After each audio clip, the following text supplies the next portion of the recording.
Good morning, Arca family. My name is Mr. Hanks. Welcome to the end of Unit 3, Chapter 2. Our primary objective and activity is the economic consequences of peace by Keynes. All right, so if you like complaining, if you like people complaining about stuff, get ready because this is your lesson because we're still looking at international and domestic impacts with our objectives. We're still looking at how World War I affected all that. So let's roll on through. Quite a bit to talk about. All right, why didn't Woodrow Wilson have the United States join the League of Nations? Have you ever wondered? Well, this guy's going to kind of provide some of that information for us. Keynes, he wrote this in 1920. So this is a couple of years before the outbreak of World War II in Europe, which once again America is not going to join in right away. All right, fairly simple looking, but a lot to unpack here because John Maynard Keynes is a notable British economist. He was a delegate at the 1919 Versailles Conference representing the British Treasury. He later expressed significant criticism of the Treaty of Versailles, especially in his book The Economic Consequences of Peace, which is an excerpt from. He argued that the severe reparations and punitive measures imposed on Germany would lead to economic instability and lay the groundwork for future conflicts, which it absolutely did. This guy was accurate. The Versailles Conference, pivotal in setting the post-World War I peace terms, was dominated by the big foe, President Woodrow Wilson of the United States, Prime Minister David Lloyd, Georgia, United Kingdom, Prime Minister George Clemenceau, I can never say his name right, France, and Prime Minister Vittorio Orlando of Italy. These leaders had divergent visions for the peace treaty. Wilson advocated for his 14 points, which focused on self-determination, free trade amongst the countries, and the establishment of a League of Nations for peaceful conflict resolution. And it's embodying the idealistic, forward-looking approach that will eventually become the United Nations after World War II. Contrast to Lloyd George and Clemenceau were driven by a desire for retribution against Germany. They were angry at Germany for putting them through that war. So they sought very heavy reparations for economically and military weakening. It's basically Germany was not even allowed to have like a standing military for a while.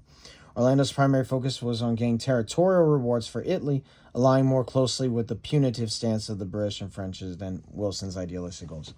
So while Wilson brought a, like a, hey, y'all, let's all get along, everything, Britain and France is angry. Italy's angry. They're going to be angry when they don't get what they want, and then they're going to join Germany in World War II, more of a fascist empire in Italy. But, yeah. So we're going to see people that can't let go, and Germany's going to get punished for it to the point where they can't eat. They're hopeless, And all it takes is one Austrian survivor from World War I to give them hope, and not in the good way. But we'll get more into that later.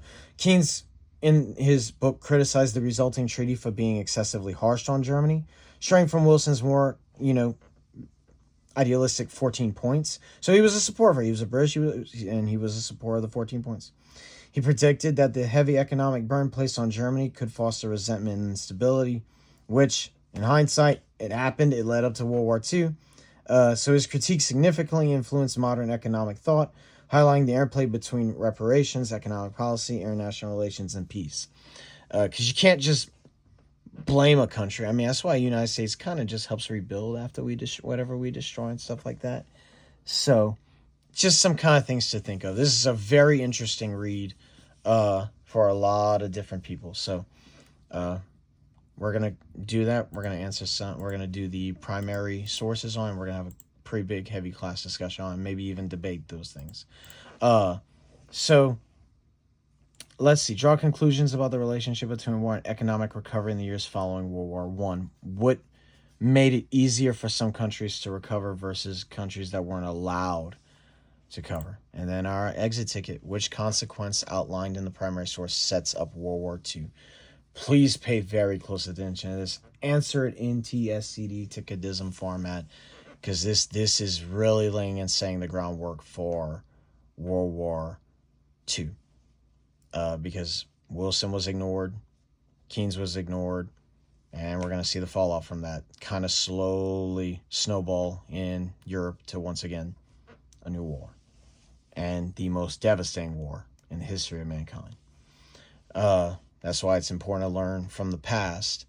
That way we don't repeat these things, analyzing these documents. My students ask me all the time, why do we have to learn history? Well, it's so we don't repeat these same mistakes that should have been caught ahead of time. Just nobody knew the consequences would be this severe. So make sure that you are preparing for the test coming up. Test tomorrow or next day. That's the next lesson. So this is the end of World War One. I love studying World War One. I love studying all the wars. Like it's just a military history aspect. Because it's like, if citizens could have thought of these things, why couldn't our leaders have? I mean, our leader did, but everybody in Europe ignored him.